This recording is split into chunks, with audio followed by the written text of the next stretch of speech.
जंगल राज वाले जंगल राज के युवराज, जंगल राज के युवराज बिहार की जनता की,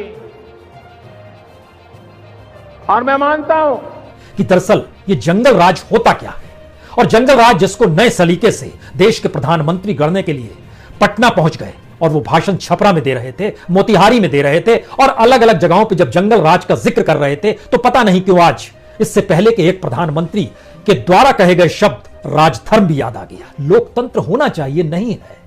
संवैधानिक मूल्यों की रक्षा होनी चाहिए, जो नहीं है। कानून का राज होना चाहिए, जो नहीं है। तो फिर इन तीन परिस्थितियों में तो देश के किसी भी इलाके में आप चले जाइएगा, आपको लगेगा ये वाकई चीजें गायब हो गई है। तो फिर जंगल राज क्या होता है, और जंगल राज जिस वक्त गढ़ा गया उसकी शुरुआत किन बातों से होती है और उसका अंत किन बातों से होता है, और वो आज की परिस्थिति में खड़ा है। हमें लगता है आज इसको भी आपको जानना चाहिए। यह इसलिए जानने की जरूरत है क्योंकि उस जंगल राज और उसके बाद की आर्थिक परिस्थितियों की त्रासदी को भोगता हुआ बिहार, जो एक ऐसी स्थिति में बिहार को लाकर खड़ा कर चुका है जहां पर आर्थिक विपन्नता न्यूनतम जरूरतों से टिकी हुई है। 2 जून की रोटी मुहैया कराने के लिए और अस्तित्व के लिए संघर्ष करते वह युवा हैं जिनके हाथों में डिग्रियां हैं, पढ़े लिखे हैं लेकिन रोजगार नहीं है, हुनर जानते हैं लेकिन काम नहीं है, खेत है लेकिन कीमत नहीं है। यह कौन सी परिस्थिति है, और हम किस जंगल राज का जिक्र करते हैं? हमको लगता है पहले इसी सफर पर चले चलिए। साल पहले रथ यात्रा पर निकले थे लाल कृष्ण आडवाणी, सोमनाथ से निकले थे और अयोध्या पहुंचना था, और समस्तीपुर में उनकी गिरफ्तारी हो गई। उस वक्त मुख्यमंत्री हुआ करते थे लालू प्रसाद यादव, जो फिलहाल जेल में है, और जेल में जो शख्स है उसी का नाम बार बार बीजेपी भी लेती है, देश के प्रधानमंत्री भी संकेत देते हैं, राज्य के मुख्यमंत्री भी लेते हैं, सभी ले रहे हैं। यानी चुनाव के केंद्र में उन्हें लाने का प्रयास हो रहा है, जबकि बिहार बार बार कह रहा है कुछ जिक्र नौकरी का हो जाए, कुछ जिक्र रोजी रोटी का हो जाए, कुछ जिक्र विकास और इंडस्ट्री के लगाने का हो जाए, कुछ इस बात का जिक्र हो जाए कि आप जो कहते हैं उसे ही पूरा कर डालिए, लेकिन नहीं। तो आइए आपको लिए चलते हैं 30 अक्टूबर 1990, उस समय जिस अधिकारी को स्पेशली भेजा गया समस्तीपुर में, समस्तीपुर के डीएम और एसपी दोनों को जानकारी नहीं थी कि अरेस्ट करने वाले हैं लाल कृष्ण आडवाणी को। उस समय आरके सिंह हुआ करते थे। आरके सिंह उस वक्त जिस भूमिका में थे वह उस भूमिका में नहीं थे कि वो गिरफ्तारी करते, उनके पास कोई प्रशासनिक पावर नहीं था। लेकिन लालू प्रसाद यादव ने रजिस्ट्रार कोऑपरेटिव में नियुक्त आरके सिंह को चुना और उनको एडिशनल मजिस्ट्रेट के पावर दिए, और जब वो वहां पर पहुंचे तो उन्होंने 30 अक्टूबर 1990 को लाल कृष्ण आडवाणी को गिरफ्तार कर लिया। आरके सिंह आज कहां पर है? आरके सिंह आज की तारीख में मोदी सरकार में कैबिनेट मिनिस्टर है। स्थितियां बदल गई हैं, स्थितियां बदल रही हैं। इसके बाद की परिस्थिति में आइएगा, इस बात का जिक्र होगा कि लालू प्रसाद यादव के हनुमान के तौर पर राम कृपाल यादव वो कहां पर है? वो बीजेपी के सांसद हैं, और तब से लेकर अब तक आरजेडी के 17 बड़े नेताओं ने बीजेपी का दामन थामा है, जो कि उस जंगल राज में अलग अलग जगह पर पिलर का काम कर रहे थे। अगर मौजूदा वक्त के प्रधानमंत्री के बयान को मान भी लिया जाए जंगल राज है तो फिर उस जंगल राज के हिमायतियों को आपने शामिल क्यों किया? लेकिन वो आपकी जरूरत है। जिस कश्मीर का जिक्र होता है उस कश्मीर के भीतर पीडीपी के साथ किसने सरकार बनाई? बीजेपी ने बनाई। ममता बनर्जी के हनुमान के तौर पर मुकुल राय की पहचान से कौन वाकिफ नहीं है, लेकिन आज वो कहां पर है? बीजेपी में है। एक बड़ी लंबी फहरिस्त है इस बात की कि बार बार चीजें अगर अतीत को लेकर दोहराई जाए तो स्थितियां नाजुक हो जाएंगी, और चुनाव के बाद हमेशा भविष्य देखना चाहिए। हमको लगता है कि उस जंगल राज की परिस्थितियों के 2 सच हैं, लेकिन क्या यह बात कोई समझ पाएगा कि उन 15 साल के बाद, उन 15 ईयर्स के बीतने के बाद, जो इस देश के भीतर में इस देश की राजनीतिक सत्ता बदल रही थी, बाजारीकरण हो रहा था, लिबरलाइजेशन हो रहा था, उसने तो पूरी इकोनॉमी को ही एक ऐसी इकोनॉमी में तब्दील कर दिया जो सत्ता अनुकूल ही रहे। बजट भी उसी अनुकूल बनेगा और कल्याणकारी योजनाएं भी उसी अनुकूल जाएंगी। तो आप क्या करेंगे? यानी सिस्टमेटिक तरीके से जो छिटपुट संघर्ष की स्थिति उस जंगल राज में देखी जा रही थी, उसको सिस्टम के तौर पर अब मौजूदा दौर में राजनीतिक सत्ताएं अपना चुकी है, और यह किसी से छुपा हुआ नहीं है। जब राज्य ही प्रोडक्शन में हिस्सा ना ले, दिल्ली में हम देखते हैं कि पीएसयूज को बेचा जाता है, बिहार में हम देखते हैं कि कोई इंडस्ट्री नहीं है। दोनों में अंतर क्या होगा? अंतर यह होगा कि कल तक राज्य जिम्मेदारी लेने को तैयार था, अब सेंटर ने मान लिया हम जिम्मेदारी नहीं लेंगे, हम सिर्फ वसूली करेंगे, टैक्स वसूली करेंगे, कमीशन लेंगे, हम नहीं चलाएंगे कुछ भी।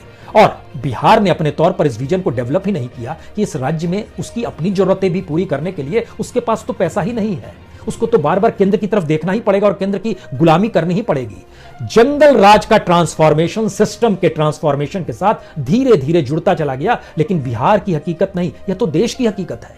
बिहार की हकीकत यह है कि जो लोग सड़क पर हैं, जो लोग भीड़ में रैली के समान दिखाई दे रहे हैं, खासतौर से तेजस्वी के साथ, ये कौन सी भीड़ है? इनकी क्या जिंदगी है, क्या जरूरतें हैं? उनके साथ संवाद बनाने की स्थिति में कौन है?